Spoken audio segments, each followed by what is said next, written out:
আমাদের এইখানে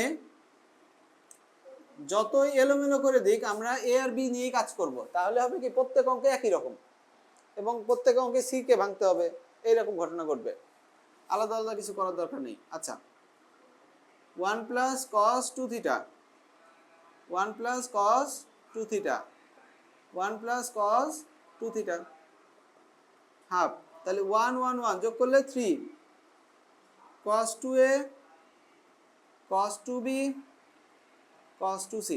রাইট 3। এখন এই দুটো নাও,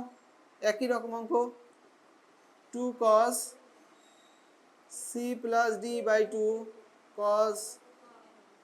c minus d by 2 cos 2c, তাহলে কি হবে 3 প্লাস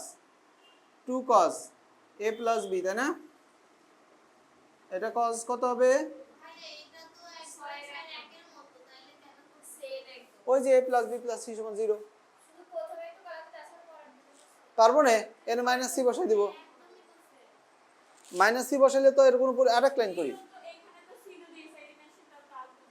এই দেখো 2 cos, এখানে যদি আমরা মাইনাস সি লিখি তারপরের লাইনে কি লিখবো না, এই দেখো